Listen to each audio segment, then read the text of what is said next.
নমস্কার। Rishibani institute of Vedic অ্যাস্ট্রোলজির পক্ষ থেকে স্বাগত জানাই আজকের জ্যোতিষ আলোচনায়। আমি শান্তনু আপনাদের সঙ্গে। আলোচ্য বিষয় 2026 এবং মীন রাশি। এর আগে 2026 নিয়ে আমরা প্রচুর ভিডিও করেছি, সাথে সাথে চলছে মীন রাশির মানুষদের। মীন রাশির মানুষরা বুঝতে পেরেছেন বেশ কিছু ক্ষেত্রে প্রচুর ডেভেলপমেন্ট আসছে, কিন্তু কিছু কিছু ক্ষেত্রে কিছু জায়গায় সচেতন না হলে বিপদে পড়তে পারেন মীন রাশি বা লগ্নের মানুষরা। তার মধ্যে প্রথমটি হলো শরীর স্বাস্থ্যের ক্ষেত্র। লগ্নে শনি রয়েছে, ইতিমধ্যেই ব্যথা যন্ত্রণা শুরু হয়েছে। কিন্তু যাদের চন্দ্রে শনি রয়েছে, যাদের মীন রাশি মীন লগ্ন নয়, তাদের কিন্তু এই ব্যথা আসছে মন থেকে, কারণে অকারণে একাকিত্ব। চতুর্দিকে আলো জ্বলে উঠছে, ফলে হারিয়ে যাচ্ছে আপনার ছায়া। আপনার ছায়াও কিন্তু ধীরে ধীরে আপনার থেকে সরে যাচ্ছে। পরিপূর্ণ একাকিত্বের স্বাদ অনুভব করবার জন্য যেন ইউনিভার্স তৈরি করে চলেছে আপনাকে। প্রতিটা মুহূর্তেই পরিবর্তন, এবং সেই পরিবর্তন কিন্তু অনেক সময়ই মর্মভেদী হয়ে চলেছে। সচেতন হতে হবে মীন রাশি বা লগ্নের মানুষদেরকে। দ্বাদশের রাহু, পায়ে ব্যথা, পায়ে স্কিনের প্রবলেম, এগুলো কিন্তু আস্তে আস্তে বাড়ছে। হঠাৎ করেই একটা আঘাত লেগে গেল পায়ে, বুঝতেও পারলেন না কি করে এই আঘাত লাগলো। এরকম ঘটনা কিন্তু মীনের সঙ্গে ঘটতে পারে। মীন রাশি বা লগ্নের মানুষ তারা কিন্তু অস্থির হয়ে পড়তে পারেন। সিদ্ধান্ত গ্রহণ করবার ক্ষেত্রে অত্যাধিক অর্থোডক্স বিহেভিয়ার আপনাকে সমস্যার মধ্যে ফেলতে পারে। টাকা পয়সা সঞ্চয় ইত্যাদি ক্ষেত্রেও সচেতন থাকতে হবে। মীন রাশি বা লগ্নের মানুষরা খেয়াল রাখুন, 23শে ফেব্রুয়ারি থেকে 2রা এপ্রিল পর্যন্ত দ্বাদশে রাহু মঙ্গল যোগ। বাইক চালাবেন সাবধানে, পায়ে আঘাত প্রাপ্তির সম্ভাবনা রয়েছে। যারা ফুটবল খেলেন, যারা নৃত্যশিল্পের সঙ্গে যুক্ত, যারা সাঁতার কাটেন, যারা মুষ্টিযোদ্ধা, তাদের কিন্তু সাবধান হতে হবে। যারা বাড়িতে রান্নাবান্না করেন, তাদেরকেও কিন্তু সাবধান হতে হবে। গরম জিনিস, তড়িৎ, আগুন, সাবধান হতে হচ্ছে আপনাকে। ইমোশনাল হবেন না মীন রাশি বা লগ্নের মানুষরা। প্রাপ্তিযোগ আছেই, কেনাকাটার সময় সাবধান সচেতন অবশ্যই আপনাকে হতে হবে। ইমোশনাল হলেই কিন্তু আপনি সমস্যার মধ্যে পড়বেন। রাগ, জেদ, তেজ, এগুলির উপরে নিয়ন্ত্রণ রাখার চিন্তা অবশ্যই করতে হবে। বাড়ি পরিবর্তন করবার আগে আরও একবার ভাববার প্রয়োজনীয়তা রয়েছে। জমি জায়গা সম্পর্কিত বিষয় নিয়েও কিছু দুশ্চিন্তা দেখতে পাওয়া যাবে। শিরদাঁড়ার যন্ত্রণা আপনাকে কষ্ট দিতে পারে। এরপরেই মীন রাশিতে শনির উপরে মঙ্গলের অবস্থান, এবং এই যে সময়, এই সময়কে কিন্তু বলা হয়েছে ক্রিয়াবন্ধ যোগ। 2রা এপ্রিল থেকে 11ই মে পর্যন্ত এই অস্থিরতা থাকবে। সাবধান সচেতন অবশ্যই থাকতে হবে। কর্মক্ষেত্রে রেগে যেতে পারেন। শনি হলো কর্ম আর মঙ্গল হলো ক্রোধ। এই দুইয়ের সংমিশ্রণে প্রচণ্ড রেগে গেলেন। আউটবার্স্ট হলো মীন রাশি বা লগ্নের মানুষদের। এতদিন ধরে যে নিপীড়ন, যে টর্চার আপনার উপরে চলছিল, যে শোষণের শিকার আপনি হচ্ছিলেন, এবার রেগে গেলেন। এবার তীব্র প্রতিবাদ। ফল কি হলো? আপনি সমস্যার মধ্যে পড়লেন। পারিপার্শ্বিক ক্ষেত্রে বেশ কিছু জটিলতা দেখতে পাওয়া যাবে। মানুষকে বোঝার ক্ষেত্রে ভুল করতে পারেন মীন রাশি বা লগ্নের মানুষরা। কিন্তু যখন শনি মঙ্গল যোগ আপনার মাথার উপরে হয়ে রয়েছে, সেই সময়ে কিন্তু সাইনাস, মাইগ্রেনের অ্যাটাক হতে পারে। মাথায় আঘাতপ্রাপ্ত হতে পারেন। রক্তপাতের সম্ভাবনা অবশ্যই রয়েছে। জিনিসপত্র চুরি হওয়ার একটা সংযোগ দেখতে পাওয়া যায় 2রা আগস্ট থেকে 18ই সেপ্টেম্বর। এই সময় কিন্তু নিজের ল্যাপটপ, কম্পিউটার, টাকা পয়সা, পার্স ইত্যাদি অত্যন্ত যত্নের সঙ্গে রাখার চেষ্টা করতে হবে। আর এই সময় কিন্তু এই জিনিসপত্রগুলি হারিয়ে যাওয়া, তার কারণে অর্থনৈতিক সমস্যার মধ্যে পড়ার একটা সংযোগ দেখতে পাওয়া যাবে।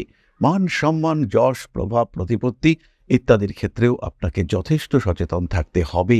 এই কাজগুলি আপনার অবশ্যই করা উচিত। মানুষের সঙ্গে সুসম্পর্ক বজায় রাখতে হবে। অতিরিক্ত অর্থোডক্স বিহেভিয়ার আপনার জন্য বিপজ্জনক। সম্পর্ক নষ্ট হওয়ার সম্ভাবনা দেখতে পাওয়া যায়।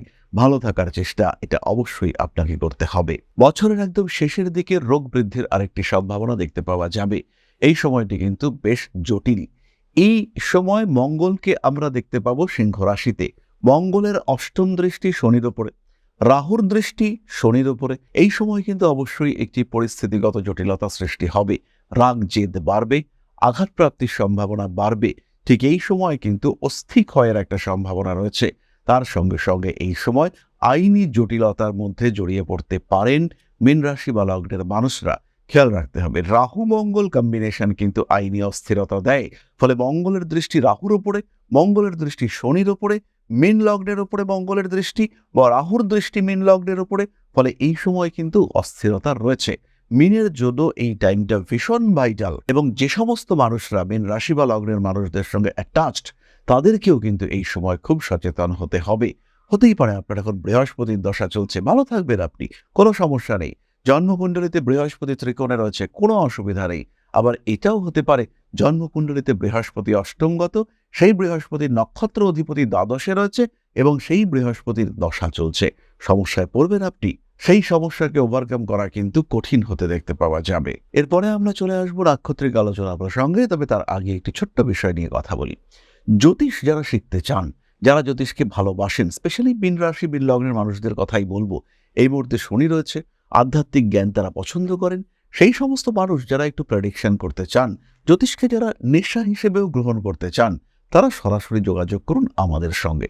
ঋষিবাণীতে জ্যোতিষের নতুন কোর্স শুরু হতে চলেছে। অনলাইন অফলাইন দুটো মোডেই কিন্তু ক্লাস শুরু হচ্ছে। জ্যোতিষ শেখার জন্য সরাসরি যুক্ত হন আমাদের এই কোর্সে। বেস্ট সিলেবাস, একই কোর্সে 4টি টপিক, 4টি সার্টিফিকেশন, 4টি সেমিস্টার, 4টি সাবজেক্ট। সুতরাং এর উপরে কিন্তু আর কিছু চিন্তাভাবনা করার জায়গা নেই। জ্যোতিষ শিখতে চাইলে একটাই ক্ষেত্র, Rishibani. Prediction, remedy, mathematics, calculation, decision, প্রত্যেকটি ক্ষেত্রে ঋষিবাণী এগিয়ে। সুতরাং আর দেরি নয়, ভর্তি হন ঋষিবাণী ইনস্টিটিউট অফ ভেদিক অ্যাস্ট্রোলজিতে। জ্যোতিষ যদি আপনার শেখার বিষয় হয়, গন্তব্য একমাত্র ঋষিবাণী, শুধুই ঋষিবাণী। তাহলে এবার নক্ষত্রের আলোচনা। প্রথমেই পূর্ব ভাদ্রপদ। কাজকর্মের সুযোগ বাড়বে, নতুন চাকরি পাওয়ার যোগাযোগ বাড়বে, বিবাহের ক্ষেত্রে অশান্তি আসবে এবং কর্মক্ষেত্রে কিছুটা প্রতারিত হতে পারেন। এই ক্ষেত্রে চাকরি পাইয়ে দেব, টাকা পয়সা দিলেন, গেল আপনার টাকা। বিদেশ যাত্রার জন্য ভিসা করিয়ে দেব, কাজকর্ম হবে, এজেন্সিকে টাকা দিলেন, গেল আপনার টাকা। এগুলো হতে পারে। ইলেকট্রনিক ডিভাইসেস, গেজেটস, এগুলো নিয়ে সমস্যায় পড়তে পারেন। আপনার সুস্থ সম্পর্কের মধ্যে তৃতীয় ব্যক্তির আগমনের একটা সংযোগ রয়েছে এবং এই সময় প্রচন্ড মাথা গরম হয়ে যাবে। হয়তো কোনো রকম সন্দেহ করবার বিষয় নয় এটা, কিন্তু আপনি সন্দেহ করে ফেলবেন, কারণ আপনার লগ্নে শনি আর ষষ্ঠে কেতু। এই সন্দেহগুলোকে আপনাকে অ্যাভয়েড করার চেষ্টা করতে হবে। দেবগুরু বৃহস্পতি আপনার 5th হাউসে এই বছর প্রবেশ করবেন, তুঙ্গ হবেন তিনি। এই অবস্থায় কিন্তু আপনার অনেক প্রাপ্তিযোগ রয়েছে। সেই প্রাপ্তিযোগগুলিকে প্রপার ওয়েতে ইউটিলাইজ করবার জন্য নিজের উপরে সংযম, এটা কিন্তু আপনাকে রাখতেই হবে। আর যদি আপনি এটা রাখতে না পারেন, তাহলে কিন্তু আপনি সেই প্রাপ্তির ক্ষেত্রেও ব্যর্থ হবেন। সচেতন হতে হবে নিজের উপরে, নিজের ব্যবহারের উপরে, নিজের ইনভেস্টমেন্টের উপরে নিয়ন্ত্রণ রাখতে হবে। পরবর্তী নক্ষত্র উত্তর ভাদ্রপদ। পরিশ্রম করতেই হবে, আঘাতপ্রাপ্তির সম্ভাবনা রয়েছে। জানুয়ারি, ফেব্রুয়ারি, সেপ্টেম্বর, অক্টোবর, নভেম্বর, ডিসেম্বর এই আঘাতপ্রাপ্তি কিন্তু মারাত্মক হতে পারে। নিজের অ্যাক্টিভিটিসের উপরে নিয়ন্ত্রণ রাখুন, বাইক চালাবেন সাবধানে। আগুন থেকে বিপদের সম্ভাবনা রয়েছে জুন, জুলাই, সেপ্টেম্বর, নভেম্বর। এরই সঙ্গে সঙ্গে মার্চেও কিন্তু আঘাতপ্রাপ্ত হতে পারেন আগুন থেকে বা উত্তপ্ত বস্তু থেকে। তাই যারা রান্না করেন, যারা গৃহবধূ বা যারা ওয়েল্ডিং এর কাজকর্ম করেন, যারা ইলেকট্রিকের কাজকর্ম করেন, তাদের প্রত্যেককে কিন্তু সচেতন হতে হবে। অনৈতিক কার্যাবলীর উপরে নিয়ন্ত্রণ রাখার চেষ্টা উত্তর ভাদ্রপদকে করতে হবে।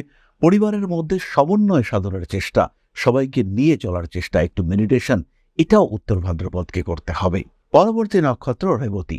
কোনো কোনো সময় একটু ডিস্টার্ব হয়ে পড়তে পারেন, কোনো কোনো সময় বাড়তে পারে অস্থিরতা, শিরদাঁড়ার যন্ত্রণায় কষ্টপ্রাপ্তির সম্ভাবনাও থাকছে। রেবতী নক্ষত্রের মানুষদের মান সম্মান, যশ ইত্যাদি ক্ষেত্রে কিন্তু একটা ধাক্কা আসতে পারে। মানসিকতার দিক থেকে কিছুটা ডিস্টার্ব হয়ে পড়তে পারেন এবং কাজকর্মের ক্ষেত্রে কিছু সিস্টেমের অভাব, যা আপনি করতে চাইছেন, যেভাবে আপনি থাকতে চাইছেন, সেই সমস্ত বিষয়গুলিকে গুছিয়ে রাখার চেষ্টা, এটা আপনাকে অবশ্যই করতে হবে। অন্যথায় কিন্তু সমস্যা আসবে। স্নায়ু সংক্রান্ত পীড়ায় রেবতী ভুগতে পারেন। মার্চ, এপ্রিল, সেপ্টেম্বর, ডিসেম্বর এই সময় কিন্তু সমস্যা আসবে। পারিবারিক সমস্ত রকম অশান্তি থেকে নিজেকে দূরে সরিয়ে রাখার চেষ্টা করুন। ঝামেলা, অশান্তি এগুলো থেকে দূরে রাখুন। টাকা পয়সার ইনভেস্টমেন্ট, মানুষকে অর্থনৈতিক সাহায্যের চেষ্টা, এই সমস্ত থেকে নিজেকে দূরে সরিয়ে রাখুন। যে কোনো রোগের ক্ষেত্রে প্রপার ট্রিটমেন্ট করান, সেই ক্ষেত্রে কিন্তু সমস্ত সমস্যা থেকে আপনি দূরে থাকতে পারবেন। কিছু সিস্টেমেটিক লাইফ, কিছু রুটিন, এটা মেনটেন করলেই রেবতী এবং উত্তর ভাদ্রপদ এরা উভয়ই কিন্তু খুব ভালো থাকবেন। প্রচুর প্রাপ্তির সুযোগ নিয়ে 2026 আপনার জীবনে আসছে। অনেক কিছু না পাওয়া বিষয়ের সমাধান 2026 আপনাকে করে দেবে। দরকার শুধু একটু সচেতনতা, নিজের উপর নিয়ন্ত্রণ, সেই ক্ষেত্রে এগুলো আপনি প্রাপ্ত হবেন।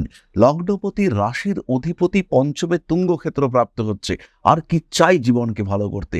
সব বাধা কাটিয়ে উঠতে আপনি পারবেন, নিশ্চিন্ত থাকা যায় এই সময়। তাহলে মীন রাশি এবং তার 3 নক্ষত্র সম্পর্কে সাধারণ আলোচনা আমরা করেই ফেললাম। এরপরে আমরা চলে আসবো আপনাদের প্রশ্নে, জ্যোতিষের উত্তর পর্যায়ে। প্রশ্ন করেছেন শম্পা বাছার, আলিপুরদুয়ার, 26/2/2001, সময় 1:30। বিবাহ নিয়ে জানতে চাই, বর্তমান প্রেমিকের সাথে কি বিয়ে হবে, হলে কবে? ডিএলএড করছি, প্রাইমারিতে কি চাকরি হবে? শম্পা, প্রথমেই বলি চাকরির ক্ষেত্র নিয়ে কোনো সমস্যা নেই। ডিএলএড কমপ্লিট হওয়ার 2 বছরের মধ্যে তুমি চাকরি পেয়ে যাবে। প্রাইমারি স্কুলে চাকরি হওয়ার সম্ভাবনা, টিচিং এর চাকরি, এটা অনেক অনেক বেশি সংযোগ রয়েছে। 2027-এ যদি কোনো পরীক্ষা হয় বা তার পরে যে পরীক্ষাগুলো হবে সেখানে তোমার চাকরি পাওয়ার সম্ভাবনা অনেক অনেক বেশি। বর্তমান প্রেমিকের সাথে বিয়ে হওয়ার সম্ভাবনা কিন্তু কিছুটা কম।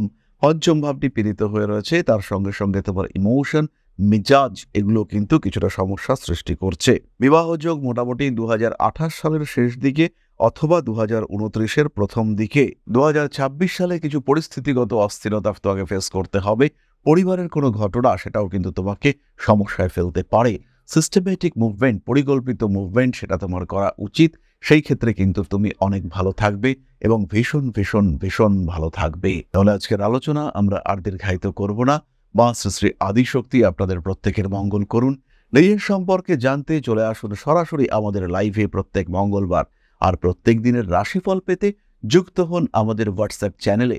রয়েছে কিউআর কোড, স্ক্যান করুন অথবা ডেসক্রিপশন বক্সে লিংক রয়েছে, সংযুক্ত হন আমাদের সঙ্গে সরাসরি। ভালো থাকুন, সুস্থ থাকুন। মা শ্রী শ্রী আদিশক্তি রয়েছেন আপনাদের সঙ্গে। জয় মা আদিশক্তি। নমস্কার।